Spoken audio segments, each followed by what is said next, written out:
অনেক স্বামীরা আছে বাসায় এসে বলবে, সারাদিন ঘরে বসে বসে কি করো? সারাদিন ঘরে বসে বসে ঘোড়ার ঘাস কাটি। আর সেই ঘাসগুলো রেখে দিই রান্না করে ঘরের যতগুলো ঘোড়া আছে তাদের খাওয়ানোর জন্য। আমি মনে করি মেয়েদের একটু লোভ লালসা থাকাই দরকার আছে।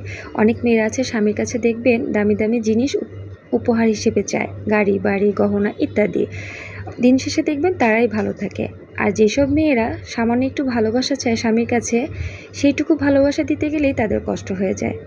মেয়েরা কখনো, যারা গৃহিণী তারা কখনোই অপচয় করে না, তারা বরং সাশ্রয় করে। এই যে আমি লাউয়ের খোসা ভাজি করছি, লাউ তো খেয়েছি আর খোসাটাও ফেলে দিই নি, এটাকে আলু দিয়ে একটা আইটেম বানিয়ে ফেলেছি, সুন্দর করে পরিবেশন করব স্বামীর সামনে দেওয়ার জন্য। দেখেন, তাহলে সব গৃহিণীরা এরকম, কেউ কখনো অপচয় করে না, বরং সাশ্রয় করে। এইটুকু বোঝার চেষ্টাটুকু স্বামীদের থাকা উচিত। কি বলেন আপনারা, ঠিক কি না? আপনারা কি কখনো লাউয়ের খোসা খেয়েছেন? আমাকে অবশ্যই কিন্তু